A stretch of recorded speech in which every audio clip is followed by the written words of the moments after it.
Hello, family. Judges chapter 1. After the death of Joshua, the Israelites inquired of the Lord, "Who will be the first to fight for us against the Canaanites?" The Lord answered, "Judah is to go. I have handed the land over to him."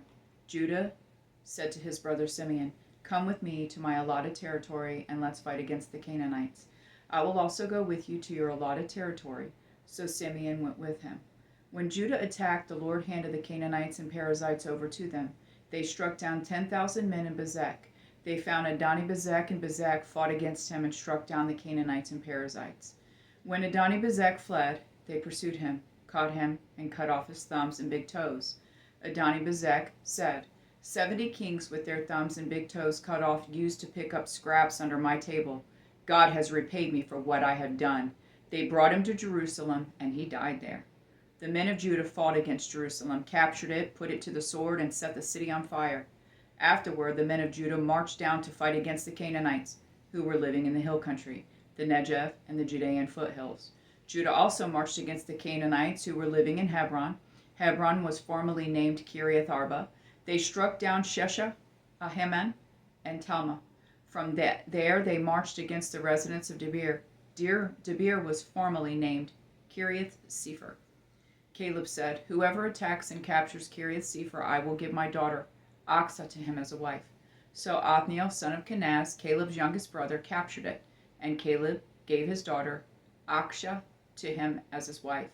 When she arrived, she persuaded Othniel to ask her father for a field. As she got off her donkey, Caleb asked her, "What do you want?" She answered him, "Give me a blessing. Since you have given me land in the Negev, give me springs also." So Caleb gave her both the upper and lower springs. The descendants of the Kenite, Moses' father-in-law, had gone up with the men of Judah from the city of palms to the wilderness of Judah, which was in the Negev of Arad. They went to live among the people. Judah went with his brother Simeon, struck the Canaanites who were living in Zephath, and completely destroyed the town. So they named the town Hormah. Judah captured Gaza and its territory, Ashkelon and its territory, and Ekron and its territory.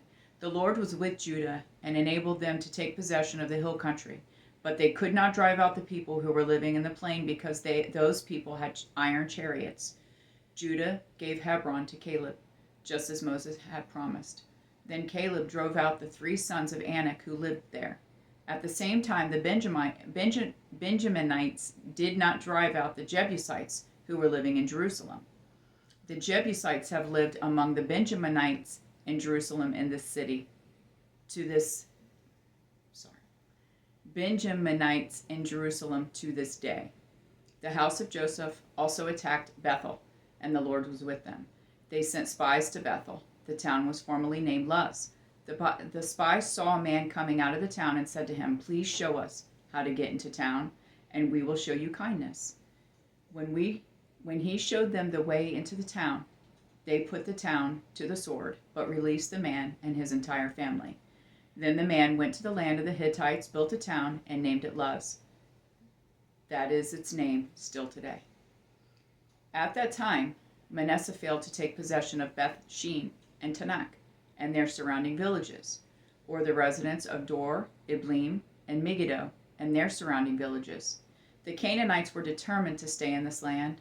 When Israel became stronger, they made the Canaanites serve as forced labor, but never drove them out completely.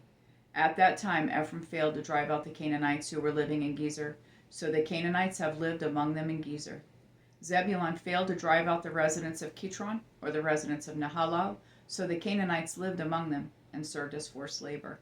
Asher failed to drive out the residents of Acco, or of Sidon, or Alab, Akzib, Helba, Aphik, or Rehob.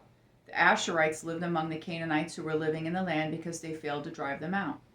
Naphtali did not drive out the residents of Beth Shemesh or the residents of Beth Anath. They lived among the Canaanites who were living in the land, but the residents of Beth Shemesh and Beth Anath served as their forced labor. The Amorites forced the Danites into the hill country and did not allow them to go down into the valley. The Amorites were determined to stay in Har-Hirs, Ajalon, and Shalbim. When the house of Joseph got the upper hand, the Amorites were made to serve as forced labor. The territory of the Amorites extended from the Scorpion's Ascent That is from Selah upward. I love you, Jonathan and Jesse.